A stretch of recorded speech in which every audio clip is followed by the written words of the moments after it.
แขนงขนส่งแผนกโยธาธิการและขนส่งแขวงบ่อแก้วได้เปิดกองประชุมเพื่อสรุปตีราคา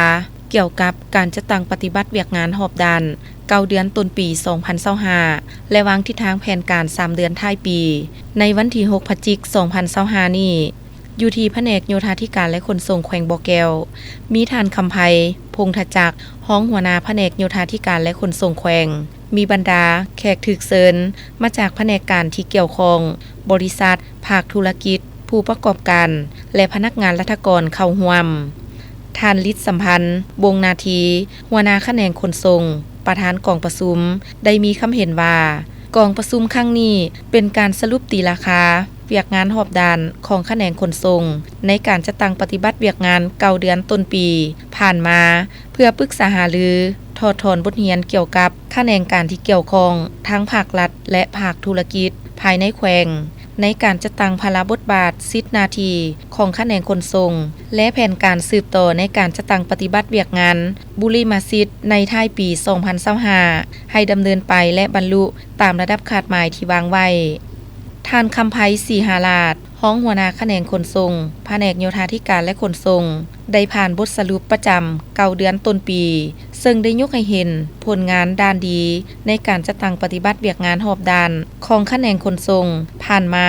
เป็นต้นแม่นเวียกงานคุ้มครองการขนส่งโดยสารและสินค้าทางบกบริมาตรการขนส่งสินค้าผ่านแดนไทยลาวจีน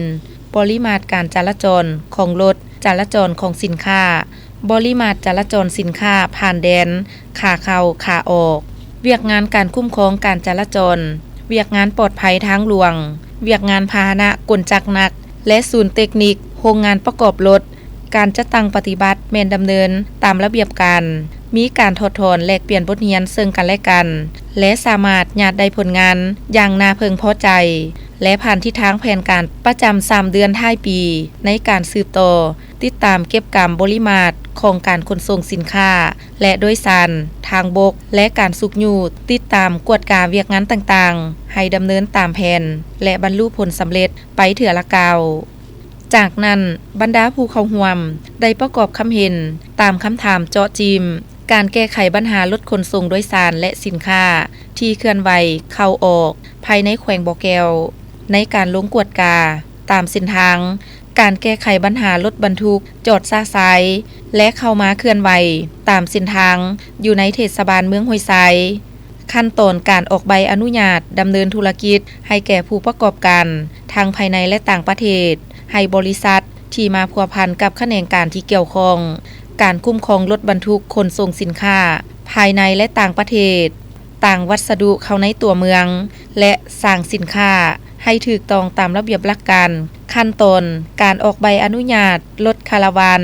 ขบวนรถท่องเที่ยวทั้งภายในและต่างประเทศการคุ้มครองสมาชิกสมาคมรถบรรทุกสินค้าทั้งภายในและต่างประเทศการปรับปรุงกลไกบริการขนส่งและมาตรฐานเทคนิคการขนส่งสินค้าของสมาชิกสมาคมการคุ้มครองสถานีการแก้ไขปัญหา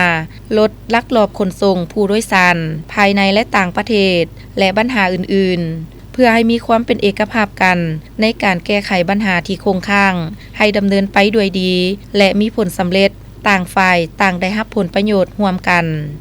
จากนั้นทางแผนกโยธาธิการและขนส่งแขวงบ่อแก้วได้มอบใบย่องยอของแผนกโยธาธิการและขนส่งแขวงให้แก่บรรดาบริษัทที่ประกอบส่วนสุกยูกองประชุมเวียกงานขนส่งทางบก4แขวงภาคเหนือผ่านมาเพื่อเป็นการสรรเสริญผลงานและคุณงามความดีให้บริษัทนำอีกโอกาสนี้ท่านคำไพพงษ์ทจักรห้องหัวหน้าแผนกโยธาธิการและขนส่งแขวงบ่อแก้วได้แสดงความสมเสยมายังทางแขนงขนส่งที่มีความเอาใจใส่กล้าเกี่ยมและสามารถเปิดกองประชุมจนสำเร็จและได้ทบทวนคืนเกี่ยวกับการจัดตั้งปฏิบัติเวียกงานหอบดานผ่านมา